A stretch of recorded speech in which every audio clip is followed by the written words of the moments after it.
Assalamualaikum warahmatullahi wabarakatuh. Waalaikumsalam. Salam Om Swastiastu, Namo Buddhaya, salam kebajikan, salam sejahtera, selamat sore rekan-rekan partisipan Legal Talk Indonesia. Pada hari ini yang menyaksikan melalui kanal YouTube Legal Talk Indonesia. Hari ini kita kembali dalam bincang-bincang sore, masih dalam edisi kemerdekaan di 75 tahun Indonesia merdeka. Hari ini saya Nur Rahmadiyana Siregar selaku tim redaksi Legal Talk akan memandu kegiatan diskusi kita pada sore hari ini. Sebelumnya izinkan saya memperkenalkan Legal Talk terlebih dahulu. Legal Talk Indonesia merupakan buletin hukum mingguan yang berisikan tulisan-tulisan hukum yang membahas isu-isu hukum di dalamnya beserta disiplin ilmu lain yang membahas isu-isu yang aktual saat ini. Legal Talk juga mengadakan diskusi setiap minggunya bersama para pakar hukum dan tokoh-tokoh untuk membahas isu hukum dan membahas isu-isu aktual yang perlu kita sampaikan kepada masyarakat. Hari ini kita kembali dengan tema Potret Buram Hukum bersama pemateri kita yang sudah hadir bersama kita, Profesor Dr. Dra. Sulistyowati Irianto, MA. Beliau merupakan guru besar antropologi hukum Universitas Indonesia. Selamat sore, Prof. Selamat bergabung. Selamat sore, Nana. Terima kasih sudah diundang. Oke, Prof. Dalam keadaan sehat ya, Prof? Terima kasih, Nana. Selamat sore juga buat semua kawan-kawan. Oke, mungkin sebagai diskusi kita hari ini ya, Prof. Mungkin tema kita ini sudah sangat panjang ya, Prof. Jejaknya bukan di 2020 saja saat kasus Joko Chandra mungkin ya, ini mulai membuming kembali kemarin belum satu bulan bahkan beberapa minggu yang lalu kayak gitu. Sebenarnya kan ini sudah menjadi catatan penting dalam sejarah Indonesia semenjak Indonesia menyatakan bahwa Indonesia sebagai negara hukum seperti itu. Selama ini komitmennya Indonesia sebagai negara hukum itu hanya tertulis di dalam konstitusi kita pasal 1 ayat 3 hasil amandemen ketiga menyatakan bahwa Indonesia adalah negara hukum. Namun dalam prakteknya yang seperti kita ketahui bahwa ternyata banyak yang merasakan istilah runcing ke bawah tumpul ke atas untuk hukum Indonesia itu mungkin berdampak dan dirasakan oleh hampir seluruh masyarakat yang ada di Indonesia. Nah, kondisi hukum di Indonesia saat ini lebih sering menuai kritik daripada pujian. Berbagai kritik diarahkan baik yang berkaitan dengan penegakan hukum, kesadaran hukum, kualitas hukum, terus ketidakjelasan berbagai hukum yang berkaitan dengan proses berlangsungnya hukum, dan juga lemahnya penerapan peraturan yang ada di Indonesia. Mungkin ini salah satu kenapa Prof menuliskan sebuah tulisan di dalam harian Kompas pada tanggal 6 Agustus 2020 dengan tema yang sama kita angkat hari ini, yaitu Potret Buram Hukum. Mungkin boleh diceritakan terlebih dahulu nih, Prof. Apa sih latar belakang utama kenapa Prof menuliskan Potret Buram Hukum ini? Silakan, Prof. Ya, terima kasih, Nana. Kan kita di perguruan tinggi itu memang harus melatih mahasiswa untuk punya sense kritikal ya, kritikal, skeptis terhadap berbagai persoalan yang mereka temui di sekolahan maupun yang mereka lihat gitu. Kemudian mereka harus melakukan kajian-kajian, entah di kelas bersama dengan dosennya, entah membuat karya tulis dan lain-lain. Kemudian juga melakukan analisis dan keluar dengan solusi-solusi seperti itu. Jadi saya ingin membuat mahasiswa saya juga kritikal, skeptis, dan itu kan nggak bisa saya bilang kepada mahasiswa tanpa saya melakukan itu terhadap diri sendiri juga. Jadi saya ingin juga bersifat skeptikal terhadap berbagai persoalan hukum yang kita lihat di media maupun di media sosial hari ini ya. Jadi saya ingin supaya bisa menuliskan gagasan, keresahan ya, kegelisahan itu kepada publik.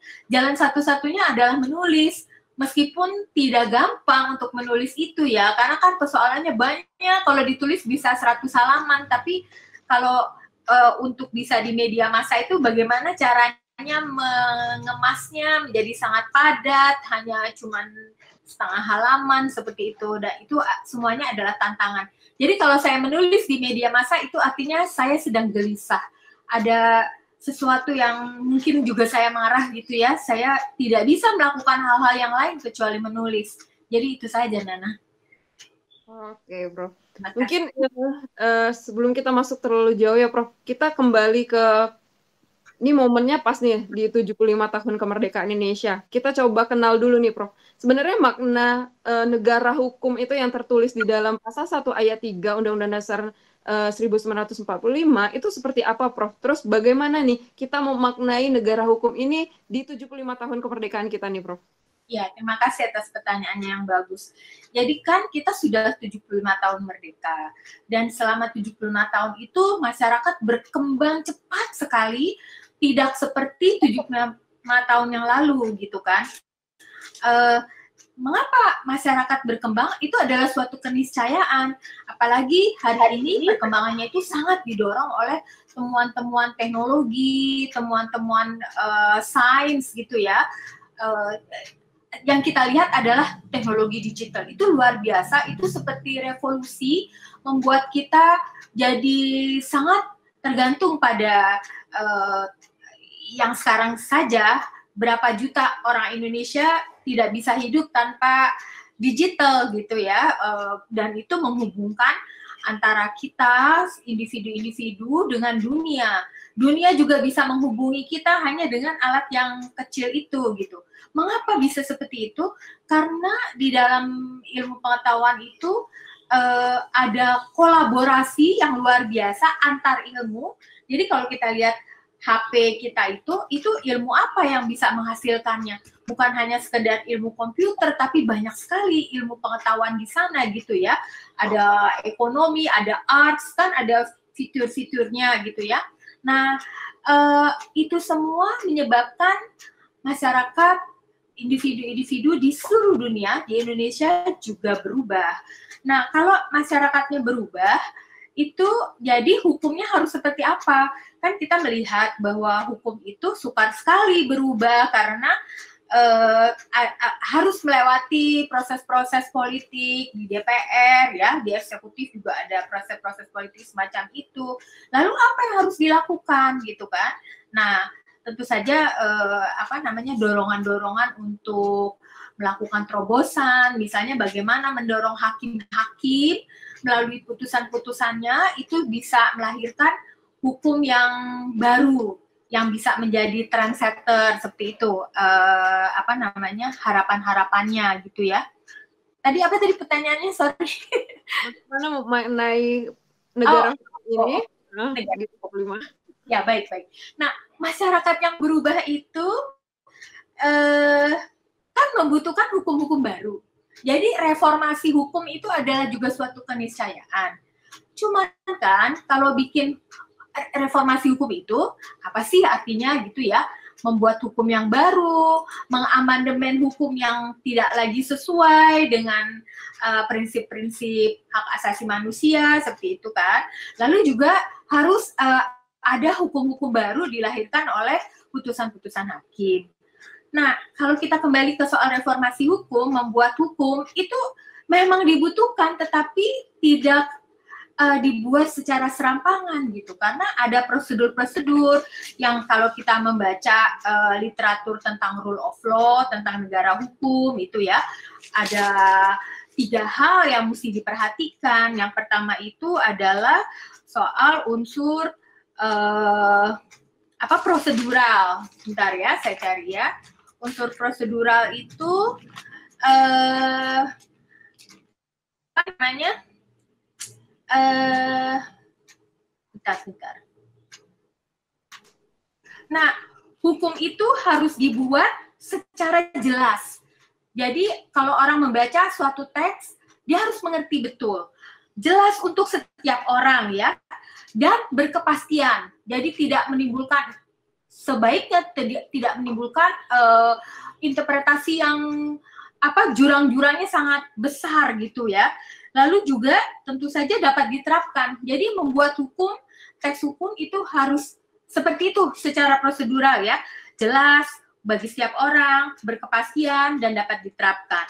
Lalu secara substansial, hukum itu harus bermuatan keadilan gitu. Nah, nanti kita bisa bicara banyak soal keadilan itu seperti apa di Indonesia ya. Apakah bisa keadilan itu sama untuk semua orang gitu. Itu kita bisa bicarakan. Lalu juga mencakup perlindungan terhadap hak individu dan hak kelompok. Nah, ini tuh di dalam literatur rule of law itu membutuhkan waktu berpuluh-puluh tahun untuk bisa sampai pada konsep bahwa perlindungan itu untuk individu atau untuk kelompok. Nah, harus dua-duanya gitu kan.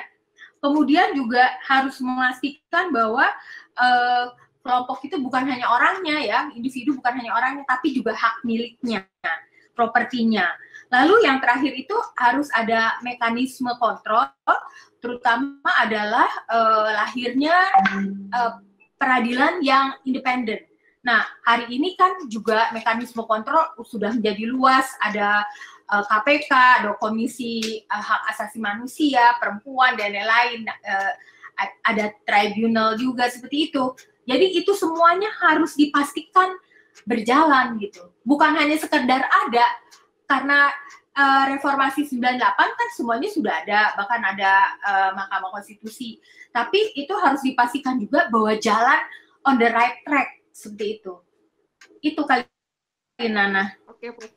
Tadi mungkin udah disinggung beberapa ya, Prof, bahwa sebenarnya setelah Indonesia merdeka pas di 75 tahun pasca Orde Baru ya, Prof, memasuki reformasi, ternyata ada beberapa pembaharuan di sistem hukum Indonesia, adanya muncul seperti salah satunya munculnya Mahkamah Konstitusi seperti itu. Mungkin kita kembali ke tema kita, Prof. Nah, tema kita ini kan tentang potret buram hukum ya, Prof, yang kita bahas pada hari ini. Lalu bagaimana kita mengaitkan dalam konteks apa nih potret buram hukum ini dapat kita pahami di sistem hukum yang ada di Indonesia saat ini, Prof? Ya, terima kasih. Jadi potret buram itu bisa kita lihat di kategori lawmaking proses ya, ketika hukum dibuat. Itu kan ada soal-soal juga menjadi pemandangan yang umum ya, kalau ada undang-undang lahir itu hanya dalam hitungan bulan langsung diajukan judicial review-nya ke Mahkamah Konstitusi. Itu kan menjadi pertanyaan buat kita, bagaimana waktu proses-prosesnya gitu, ada apa gitu, apakah melibatkan partisipasi publik yang luas. Tapi sebelumnya juga saya bisa bertanya, apakah pembuatan hukum itu sudah didasari pada pembuatan naskah akademik yang baik. Nah, itu menjadi pertanyaan, naskah akademik yang tidak sekedar asal-asalan dibuat gitu ya, tapi harus melalui suatu proses penelitian yang cukup panjang, tidak hit and run ya. Kemudian juga analisis bisa diandalkan secara ilmu pengetahuan gitu ya, karena saya membaca RUU yang cacat yang menimbulkan kontroversi di masyarakat itu, naskah akademiknya ya lucu-lucu gitu. Ada yang tiba-tiba ada yang bagus dengan data segala macam, tapi tiba-tiba kesimpulannya semaunya gitu-gitu, bangsa kayak gitulah. Ada yang dibuat asal-asalan juga, ada yang dibuat hanya karena sekedar memenuhi formalitas seperti itu ya. Jadi sejak dari naskah akademiknya itu kita mesti lihat naskah akademik itu yang kesimpulannya harus sampai pada apakah harus dibuat atau enggak gitu. Jadi bukan harus dibuat lalu dibuat naskah akademiknya sebagai legitimasi saja, nggak gitu ya. Kemudian proses-prosesnya pada waktu perumusan hukum itu juga harus melibatkan partisipasi publik yang luas, juga bukan hanya sekedar formalitas, bukan diumpet-umpetin juga gitu ya cara membuatnya gitu ya. Lalu juga harus ada yang disebut regulatory impact analysis. Jadi sebelum itu diundangkan harus dicoba dulu gitu, bagaimana respon masyarakat, bagaimana dampaknya terhadap masyarakat kalau suatu undang-undang itu diberlakukan gitu ya. Nah, itu semuanya itu pertanyaannya adalah apakah dilakukan gitu kan. Nah, itu lawmaking proses. Lalu di dalam penegakannya seperti apa? Kalau undang-undangnya buruk, sudah buruk, penegakannya pasti kita bisa ramalkan akan seperti apa gitu. Itu sangat bisa dianalisis semuanya. bagaimana jurang-jurangnya itu, apakah sudah melalui semua ketentuan-ketentuan, apakah sudah melibatkan partisipasi publik yang luas, sehingga memang tidak bisa memuaskan semua pihak ya, tetapi keterandalannya itu, validitasnya itu, jadi bukan hanya sekedar proses legalitas yang harus dipenuhi, tapi juga legitimasi sosial dari masyarakat itu perlu bagi suatu undang-undang atau produk legislasi, juga produk eksekutif sebenarnya, yang dikeluarkan dan diberlakukan kepada masyarakat. Mungkin itu. Oke, Prof. Tadi disinggung sedikit nih, Prof, tentang beberapa undang-undang, bahkan ada beberapa RUU nih, Prof, belum muncul nih, tapi sudah menimbulkan kontroversi. Misalnya ada rancangan undang-undang HIP ya, Prof, terus ada Omnibus Law seperti itu. Itu kan sebenarnya sesuatu gerakan nih Prof untuk menuju sistem hukum Indonesia yang lebih baik nih Prof. Tapi isi undang-undangnya sedikit kontroversi nih, sedikit tentang bagaimana kita sebagai masyarakat umum nih Prof, jangan sebagai sarjana hukum, tapi sebagai masyarakat umum menilai dengan adanya kontroversi seperti itu Prof. Menjadi soal juga nih kalau bicara masyarakat umum ya, kalau melihat dari tingkat pendidikan saja di Indonesia itu umumnya SMP kelas 1 bukan? Jadi mereka yang bisa, jadi itu sebetulnya kelompok cendekiawan, kelompok kelas menengah ya, itu bertanggung jawab loh untuk menjadi agent of change. Jadi menjadi agent pembaruan gitu. Karena segala persoalan hukum itu harus mereka yang diskusikan gitu ya. Tentu saja kita nggak bisa bilang juga ada segregasi yang cukup jelas bedanya. Kalau kita lihat struktur masyarakat Indonesia kan ya, ada upper class, itu layernya banyak gitu, middle class layernya banyak, lalu lower class layernya banyak. Siapa tuh yang mesti ngomongin hukum? Sebetulnya semuanya gitu ya.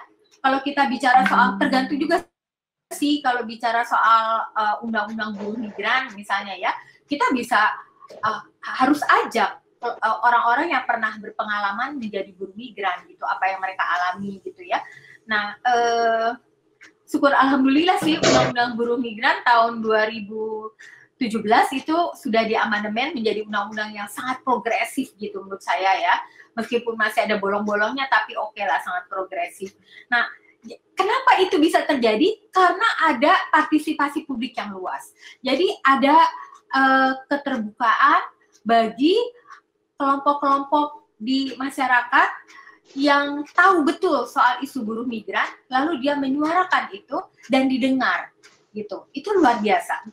Itu contoh yang baik menurut saya ya, bagaimana undang-undang buruh migran itu. Saya bisa cerita banyak tentang itu isinya, tetapi kira-kira seperti itu pembelajarannya buat kita. Lalu juga ada, menurut saya ada undang-undang yang cukup baik juga, misalnya tentang disabilitas ya, kelompok penyandang disabilitas, itu juga undang-undangnya baik. Itu pasti karena mendengarkan orang-orang, para pendamping yang mengerti betul isunya gitu. Tapi ada juga yang tadi disebutkan oleh Nana soal undang-undang HIP dan Omnibus Law ya. Saya kebetulan membaca juga undang-undang HIP itu banyak persoalan gitu. Pancasila itu sudah menjadi sumber dari segala sumber hukum. Apakah masih harus diatur lagi di dalam undang-undang? Jadi kan lucu tuh, tidak yang sudah menjadi sumber hukum mau diatur melalui undang-undang gitu kan? Nah itu satu persoalan. Lalu juga banyak sekali sudah menjadi undang-undang banyak, berbagai macam peraturan perundangan banyak sekali gitu ya, sudah diakomodir, tapi juga ada prinsip-prinsip yang nggak bisa diatur oleh hukum. Masa semua prinsip-prinsip etika moral itu harus diatur oleh hukum? Itu nggak bisa. Dan kalau itu dipaksakan, itu bisa justru terjadi pembusukan hukum dan pembusukan etika moral. Itu yang terjadi dengan 421 perda di seluruh Indonesia yang mengatur soal-soal moral, bagaimana perempuan harus berpakaian, bagaimana perempuan keluar rumah boleh jam berapa, nggak boleh jam berapa gitu ya. Nah, kalau begitu jadi sukar untuk saling mengontrol satu sama lain antara hukum dan etika moral. Tapi biarkanlah etika moral di ranahnya, hukum di ranahnya, sehingga bisa saling mengoreksi satu sama lain, seperti itu. Mungkin gitu, Nana. Oke, jadi intinya sebenarnya untuk bisa mencakup masyarakat secara luas adalah partisipasi publik itu sendiri harus masuk di dalam pembuatannya ya, Prof. Mungkin kita flashback sedikit, Prof. Ini masih berkaitan mungkin. Bagaimana dengan keterlibatan para perempuan nih, Prof, yang ada di Indonesia untuk menegakkan hukum atau penerapan hukum di Indonesia nih, Prof. Sepanjang perjalanan hukum ada di Indonesia atau di selama 75 tahun Indonesia merdeka nih, Prof. Oh iya, iya. Saya boleh flashback ke sejarah juga nggak? Iya. Ya. Jadi itu teman-teman ya, sayang kita itu tidak mendapat di sekolah. Saya juga tidak ya waktu saya sekolah ya. Banyak sekali sejarah gerakan perempuan yang tidak diketahui oleh publik Indonesia ya. Itu artinya sejarah Indonesia yang kita pelajari itu kurang lengkap gitu. Nah, setelah saya dewasa seperti ini, saya membutuhkan penalaran sejarah, konteks sejarah ketika kita bicara soal hukum gitu ya. Nah, saya mencari gitu ya, dan saya dapat sedikit dari sumber di Indonesia, ada Ibu Surya Condro, ada Ibu Rusiati gitu ya. Tapi ternyata sejarah Indonesia itu banyak ditulis oleh orang-orang asing menjadi disertasi-disertasi mereka di dalam semua babakannya itu. Nah, dari hasil pencarian saya itu, saya misalnya menemukan mengapa pasal 27 Undang-Undang Dasar kita itu kan bunyinya persamaan di muka hukum. Saya pikir keren banget nih Founding Fathers. Nah, kita cuma tahu Founding Fathers, padahal kita juga punya Founding Mothers. Nah, itu mereka para diri kita sudah punya peristiwanya. Misalnya perempuan itu yang kita tadi 800-an akhir. Nah, pada 19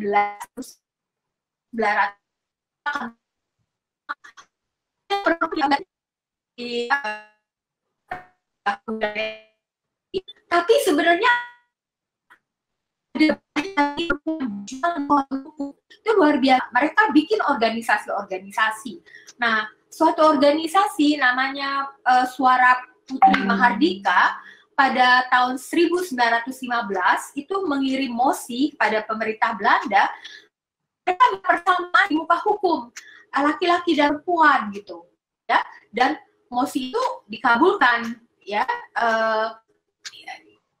Nah, karena itu pas 27 kita Undang-Undang Dasar bunyinya seperti itu, pasti itu ada kaitannya menurut dugaan saya ya. Kemudian tahun ada perempuan di Indonesia. Mereka juga kirim mosi kepada pemerintah Belanda, Dewan Kota, supaya perempuan boleh ikut memilih, boleh juga ikut pilih. Gitu ya, 28 perempuan-perempuan kita sudah boleh memilih di Dewan Kota dan juga duduk di Dewan Kota.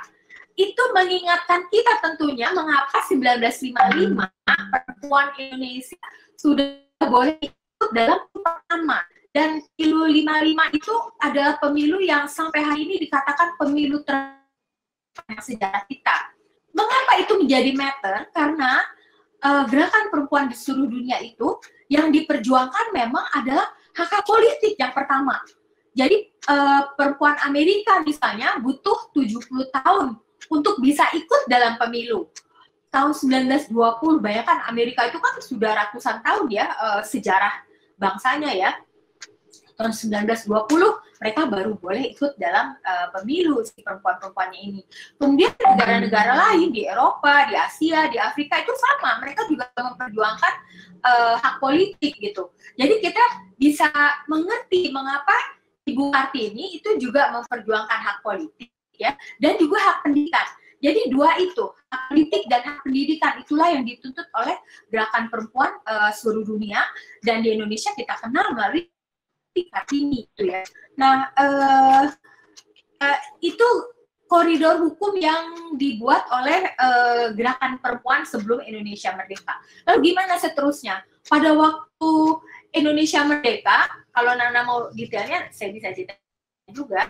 Apa yang terjadi di seputar kemerdekaan 45, lalu 45, 49, sekutu datang lagi, ya itu perempuan-perempuannya ngapain? Wah, mereka luar biasa sekali, melakukan banyak hal, bukan hanya perjuangan di koridor hukum itu satu hal yang besar gitu ya.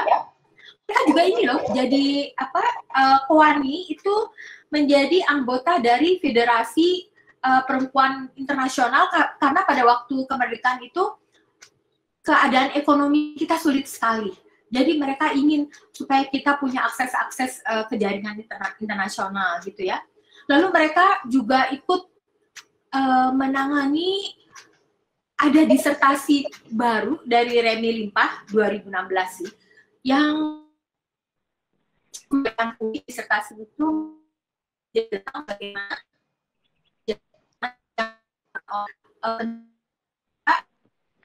Belanda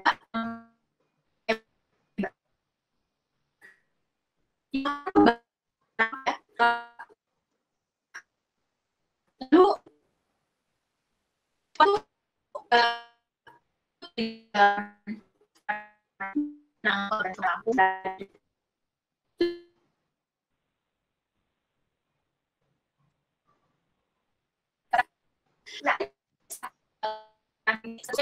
Prof, terus Prof.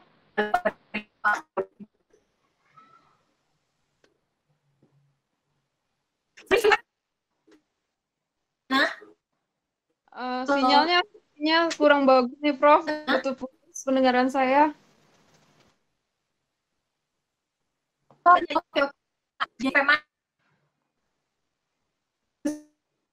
Jadi perempuan Indonesia itu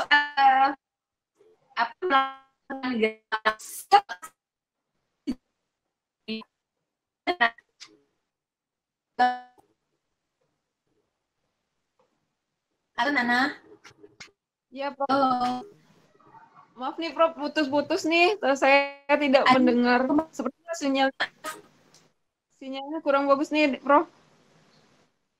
Oh, ada. Udah bisa dengar.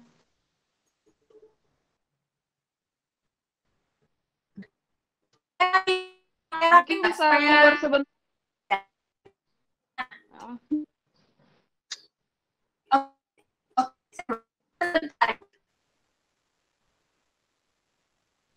Ya Prof, mungkin bisa keluar sebentar terus nanti gak bergabung lagi Prof.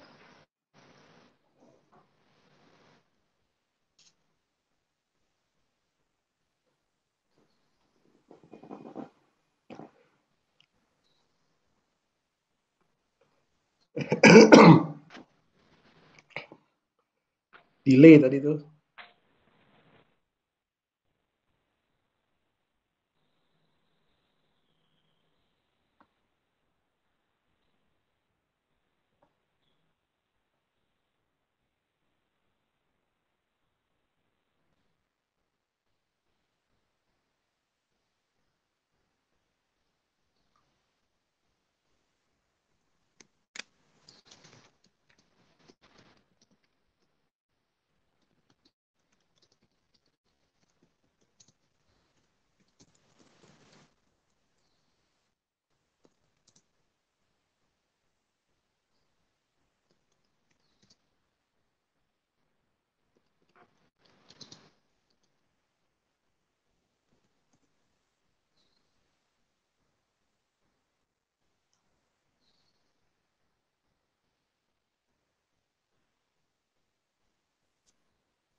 Untuk teman-teman yang sedang menyaksikan melalui kanal YouTube, mohon maaf untuk menunggu sebentar karena Prof.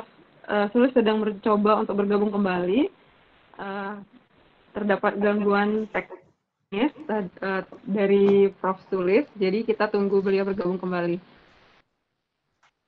bagi teman-teman yang ingin bertanya, kami persilakan untuk bertanya melalui kolom chat. Nanti akan saya bacakan dan saya tanyakan langsung kepada Prof.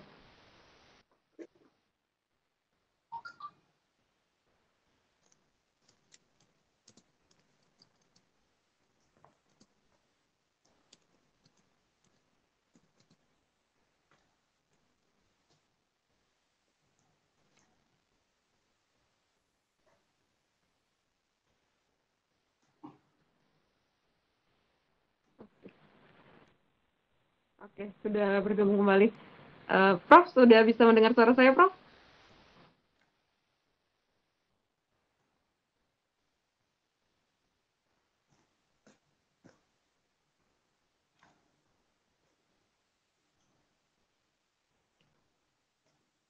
Sore, Prof. Sudah bisa mendengar suara saya, Prof?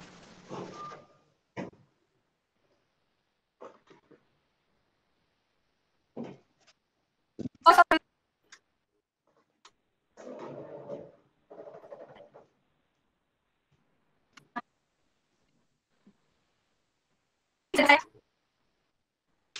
Halo. Ya, Prof. Oh. Halo, Prof. Masih ini ya, Prof. Halo, Nana. Halo. Ya, Prof. Saya Sepertinya belum mendengar suara Prof saya. itu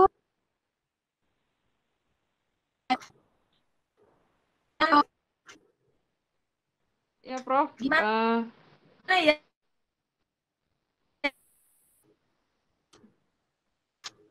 Aku bisa dengar Nana, tapi Nana nggak bisa dengar saya. Ini udah Prof, Prof. Oke.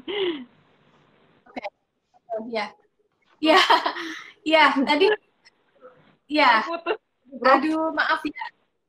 Iya, Ya, ya. panjang lebar. Sekarang udah bisa dengar ya? Udah, Prof. Ya, oke. Jadi perempuan Indonesia itu selalu hadir di setiap babakan sejarah Indonesia sejak sebelumnya ya. Sebelum kemerdekaan 1800 akhir, Ibu Kartini 1900-an itu banyak sekali terjadi. Lalu kita merdeka. Oh ya, sebelum merdeka tentu saja di zaman Jepang juga sudah ada tuh gerakan-gerakan yang ikut di dalam Putra. Putra itu cikal bakalnya TNI. Ya. Kemudian juga setelah merdeka ikut dalam melawan tentara sekutu ya. Lalu juga pada waktu masa Orde Lama, masa Presiden Soekarno, ada perempuan yang ikut diterjunkan pada waktu pembebasan Irian ya waktu itu. Kemudian lahirlah Koal ya perempuan di angkatan darat, laut, darat, kepolisian bahkan di awal tangkapan tuh. Lalu zaman Orde Baru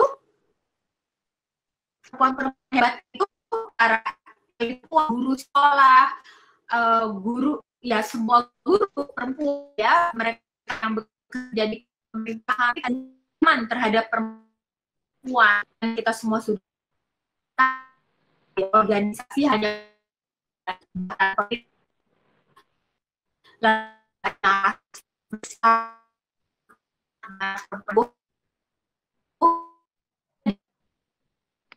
pasti sebagai gerwani sebagai pejabat gitu kan yang hari ini banyak sekali yang buatnya di Belanda ancaman-ancaman gitu ya. Nah, ini kita lihat aja hari ini itu proses perumusan dari pertama ada undang-undang 1999 itu adalah kelas terhadap rumah tangga, apa combating dengan ya, ada negara apa kita lagi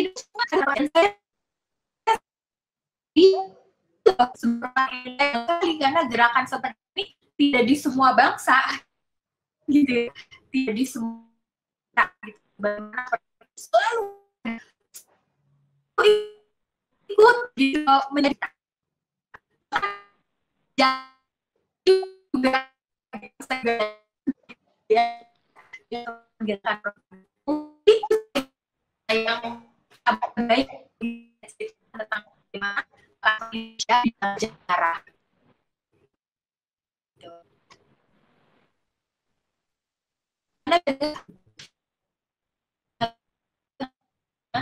Ya, Prof.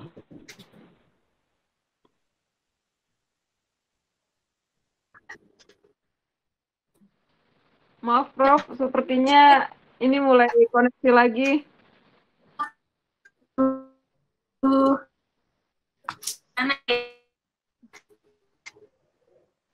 Tidak mendengar suara Prof.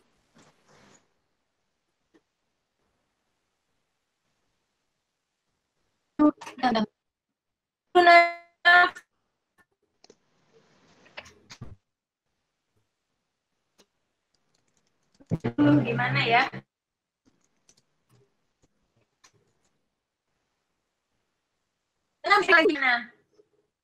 Aduh, ya nih Prof. Menggunakan handphone ya Prof? Atau sinyal wifi nih Prof?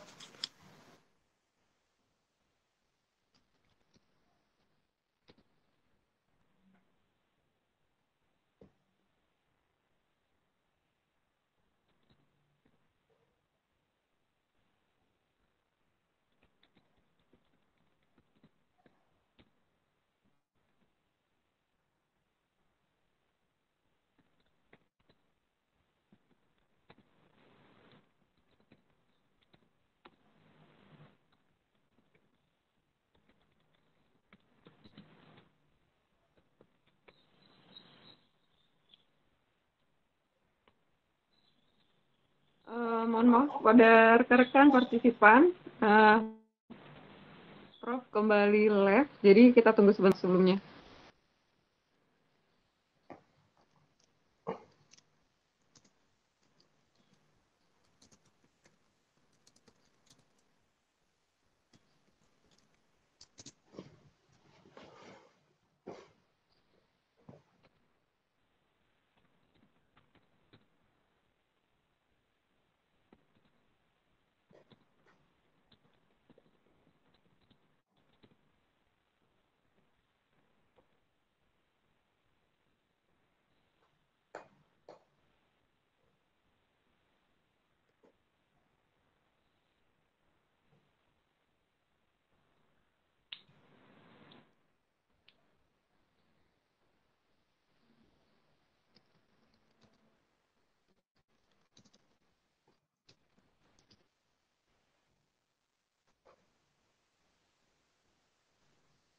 Kita coba menghubungkan Prof. Sulis terlebih dahulu. Beliau mencoba untuk bergabung kembali. Jadi kami mohon maaf untuk kendala teknis sore hari ini kepada rekan-rekan yang sedang menyaksikan melalui kanal YouTube.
Prof, gimana Nana, Prof? Sudah aku bisa ngerti akhirnya. Iya, ya gimana Prof, Nana? bisa Prof. Ya, bisa nih. Bisa nih. Ya, Oke gimana Prof. Nana? Tadi Ya. sempat terputus lagi bahwa sebenarnya banyak sekali pergerakan-pergerakan perempuan yang sudah hadir di Indonesia dari zaman sebelum merdeka sampai di zaman Orde Lama pun sudah ada beberapa pergerakan perempuannya, Prof, yang memang sangat penting. Jadi saya coba hubungkan bahwa sebenarnya peran perempuan itu terus ada dari sejak lama sampai sekarang pun tetap ada pergerakan perempuannya. Yang paling penting dari sini yang saya garis bawahi dari yang Prof sampaikan tadi bahwa sebenarnya peran perempuan itu ada karena mereka melihat bahwa situasi pendidikan itu menjadi penting dalam pergerakan, mau itu pergerakan perempuan atau pergerakan perjuangan apapun. Jadi pendidikan itu menjadi kunci dari segalanya kayak gitu. Nah, mungkin kita kaitkan langsung ya, Prof, dengan pertanyaan kita selanjutnya. Bagaimana nih untuk menjelaskan keterkaitan erat antara konsep negara hukum, uh, kemunduran demokrasi, hingga dengan pendidikan tinggi hukum nih, Prof? Gimana nih, Prof? Nah, sebetulnya hubungan antara maju mundurnya demokrasi dengan pendidikan hukum itu logika yang sederhana ya. Kan mereka yang ada di puncak-puncak tertinggi bidang hukum ya, para perumus hukum, juga penegak hukum itu kan lulusan fakultas hukum ya, lulusan pendidikan hukum gitu. Jadi sangat jelas kaitannya gitu kan. Pertanyaannya kemudian adalah bagaimanakah apa yang mereka pelajari di fakultas hukum gitu kan.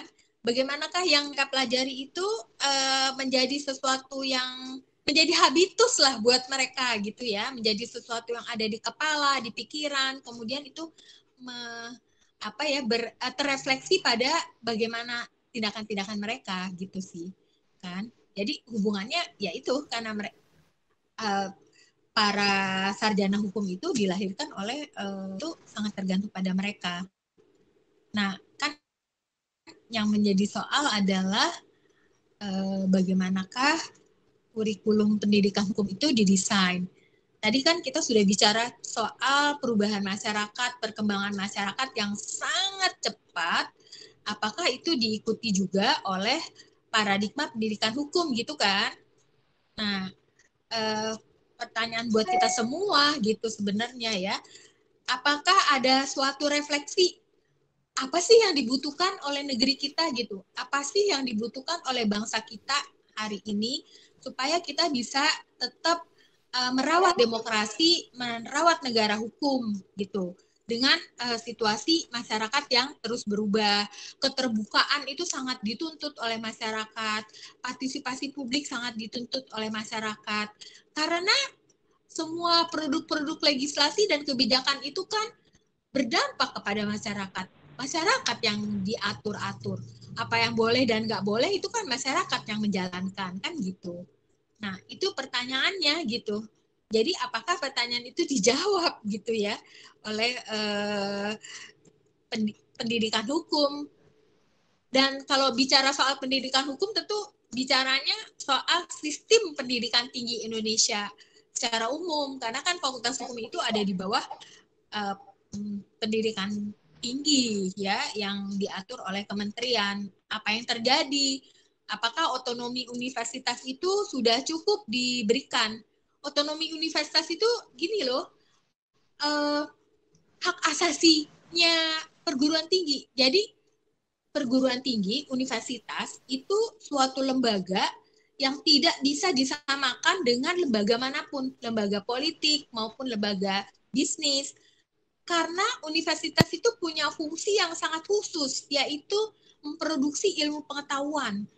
Para ilmuwan, supaya dia bisa memproduksi ilmu pengetahuan, dia harus memiliki otonomi. Otonomi itu bukan sesuatu yang diberikan, tetapi adalah keniscayaan, adalah suatu seperti hak asasi manusia buat para ilmuwan ketika mau memberi kuliah apa, mau melakukan penelitian apa, mau melakukan publikasi apa, itu adalah otonominya dia gitu. yang dipertanggungjawabkan oleh seorang ilmuwan kepada Tuhannya, kepada tanah airnya, kepada masyarakatnya gitu. Nah, apakah itu semua sudah ada? Apakah itu sudah didapat oleh para ilmuwan Indonesia, termasuk para ilmuwan hukum ketika dia ada di universitas? Itu pertanyaan buat kita semua gitu. Oke. Berarti kalau kita melihat ini semua gitu kan, ini kan masih menjadi tanda tanya seperti itu ya, Prof.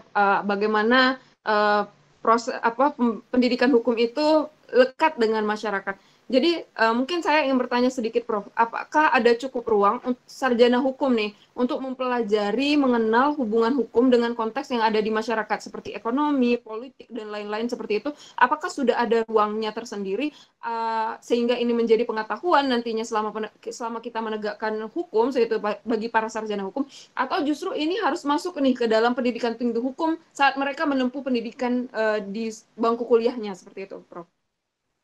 Wah, ini pertanyaannya bagus sekali ya. Jadi kan mereka yang sekolah hukum itu adalah lulusan SMA ya, kalau di tempat kita ya. Kalau di Amerika sih S2 tuh sekolah hukum ya. Kalau di negara-negara Eropa seperti Belanda dan Jerman misalnya, orang masuk hukum itu adalah mereka yang memang sejak dari SMA sudah diarahkan saya mau masuk universitas, dan itu hanya 15% dari seluruh angkatan SMA di negeri itu gitu. Jadi memang orang-orang terbaik lah ya. Nah, di Indonesia siapa saja boleh masuk sekolah hukum. Lalu mereka mendapatkan semua pengajaran-pengajaran itu. Nah, para hakim, jaksa itu kan lulusan S1 ya. Pertanyaannya adalah apakah di S1 mereka cukup mendapatkan pelajaran yang dibutuhkan ketika mereka menjadi hakim dan jaksa itu? Polisi dari sekolah polisi juga pertanyaan yang sama juga harus diajukan kepada sekolah polisi. Apakah sekolah polisi cukup memberikan ruang kepada kuliah-kuliah di mana para polisi mengenal soal-soal masyarakat dan budaya? Karena hukum itu bukan suatu pelajaran yang bisa ada di ruang kosong seperti para ilmuwan kimia, fisika di laboratorium itu nggak usah ngomong-ngomong sama bendanya. Bendanya sudah punya sifat-sifat yang menetap, nggak akan berubah, air H2O, mau diapain juga air tetap H2O. Sementara kalau HM itu bilang, enggak, mahasiswa hukum itu nggak perlu nunggu sampai SKS-nya banyak, mereka bisa diajak untuk magang-magang ke masyarakat. Jadi mereka membuka lowongan kepada mahasiswa hukum dari semester 2 sampai semester tidak peduli semesternya ya, untuk melakukan pendampingan hukum di masyarakat miskin ya, di sekitar Jabotabek ini gitu. Dan ternyata bisa gitu. Nah, di dalam konsep kampus merdeka, hal-hal seperti itu akan diberi nilai, akan diberi SKS. Itu adalah sesuatu yang menyenangkan buat saya karena itulah seharusnya seperti itu. Mahasiswa dibawa ke Mahkamah Konstitusi untuk lihat bagaimana persidangannya. Mahasiswa dibawa ke pengadilan. Saya membawa mahasiswa ke pengadilan untuk melihat dan apa yang mereka jadikan bahan hukum. Jadi di pengadilan itu pengadilan adalah ruang yang amat kaya untuk melihat bagaimana hukum yang hidup. Kalau hukum yang di teks itu kan hukum cita-cita, ideal-ideal, belum terjadi kan. Tapi di pengadilan itu mereka melihat bagaimana teks hukum itu mengalami ujian-ujian melalui interpretasi para hakim dan para pihak yang ada di sana gitu. Kemudian setelah melalui ujian-ujian itu, hakim akan membuat pertimbangan, akan membuat putusan. Mana hukum yang hidup? Ya putusan itu, bukan teksnya, tapi putusannya. Karena bagaimanapun putusan itu yang akan terjadi, putusan itu yang akan dijalankan gitu. Nah, jadi mahasiswa hukum itu harus diberi kesempatan seluas-luasnya untuk melihat bagaimana hukum bekerja.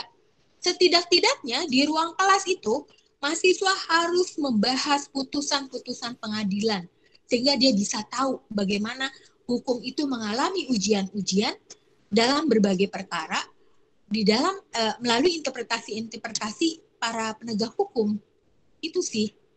Jadi banyak peluang bagi sarjana hukum ke depan di Indonesia sebenarnya untuk melakukan perubahan-perubahan hukum. Karena nanti yang akan menjadi petinggi-petinggi hukum kan adalah mereka, para mahasiswa kita itu. Itu. Oke, Iya. Prof. Berarti ke depannya kita perlu ada pengembangan kurikulum hukum ya, Prof. Artinya ya, Prof. Menjadi lebih masif dan lebih dekat dengan masyarakat seperti itu ya, Prof. Ya, sekarang sudah ada konsepnya ya, karena ya namanya Merdeka Belajar dan Kampus Belajar dari Menteri Nadiem tuh ya. Sekarang UI sendiri misalnya kampus saya itu sudah mulai membuat desain-desainnya. Bagaimana kampus Merdeka itu bisa diaplikasi melalui skema-skema, melalui sistem kurikulum, melalui kuliah-kuliah, dan tentu saja disediakan ruang-ruang bagi mahasiswa cukup banyak untuk mereka melakukan magang-magang gitu. Nah, sebenarnya Fakultas Kedokteran ya, saya melihat UI contohnya ya, itu sudah lama loh melakukan semacam itu. Jadi mahasiswa tidak hanya mengenal teori-teori saja. Kalau zaman dulu kan mahasiswa belajar teori sampai tingkat 4 baru dia ke rumah sakit. Saya nggak tahu mulai tahun berapa itu mereka belajarnya modul-modul. Jadi teori, praktek. Jadi mereka langsung ke rumah sakit itu. Mereka membahas yang namanya teori juga bukan sekedar textbook saja, tapi juga artikel-artikel jurnal terbaru. Wah, itu luar biasa dibilang kedokteran, majunya artikel-artikel jurnal itu gitu ya. Boleh diumpamakan kalau ada artikel jurnal baru terbit pagi, sorenya udah ada yang bantah misalnya kayak gitu. Nah, jadi mahasiswa hukum juga harus kayak gitu menurut saya. Jadi mereka itu mendekatkan teori-teori dengan praktek melalui pemagangan-pemagangan, melalui aktif dalam membaca jurnal-jurnal, dan mereka juga mesti lihat di negara lain seperti apa gitu. Kalau mereka pikirannya penuh dengan pengetahuan semacam itu kan mereka akan jadi sarjana hukum yang keren, yang lengkap, yang sempurna nanti kalau mereka lulus, dan mereka akan jadi hakim yang baik, akan jadi jaksa yang baik. Harapannya seperti itu kan. Itu cita-cita ya Nana. Ya, Prof. Kita bersama tuh, Prof. Jadi artinya teori dan praktik itu sebenarnya harus beriringan ya, Prof, supaya nanti cita-cita ini bisa terwujud ya, Prof, ke depannya ya. Jadi hukum itu tidak hanya citra yang keluar sebagai potret buram, tapi juga bisa menjadi potret yang positif ya, Prof, ke depannya. Iya. Iya, Nana. Oke, Prof. Ini ke kanal YouTube ya, Prof. Ada beberapa yang bertanya, tapi saya ambil satu karena sudah masuk jam 5. Saya ambil pertanyaan. Ada yang bertanya nih, Prof. Bu Sulis, saya mau bertanya, karena kita tahu bagaimana pembentukan hukum positif yang rumit melalui proses politik yang rumit dan pembentukan hukum oleh hakim di mana ada kewenangan yang terbatas, kita memiliki satu mekanisme pembentukan hukum kebiasaan atau adat yang memiliki kewenangan yang luas tidak melalui proses politik yang rumit seperti undang-undang. Pertanyaannya, bagaimana proses pembentukan hukum adat itu? Silakan, Prof, dijawab, Prof. Oh, terima kasih. Ini juga pertanyaannya baik sekali ya. Kalau bicara soal adat, itu kan mengapa dia menjadi adat? Karena dia tidak diatur oleh negara menurut saya. Tapi jadi ada konteksnya di mana negara harus supreme ya. Harus kewenangan yang hanya ada pada negara itu kalau kasusnya pidana, kalau kasusnya hak asasi manusia ya. Tapi di ruang-ruang perdata itu negara harus memberi ruang seluas-luasnya terhadap hidupnya hukum adat gitu. Nah, dia menjadi adat justru karena nggak diatur oleh negara ya. Jadi hukum adat itu kan hukum yang lahir karena kebutuhan suatu komunitas, masyarakat, bisa dilekatkan pada etnik tertentu, pada komunitas tertentu, bahkan kepada kelompok-kelompok tertentu juga. Dan yang disebut adat itu bukan hukum yang sekali dibuat lalu selamanya akan seperti itu, tidak, mengalami perubahan-perubahan juga.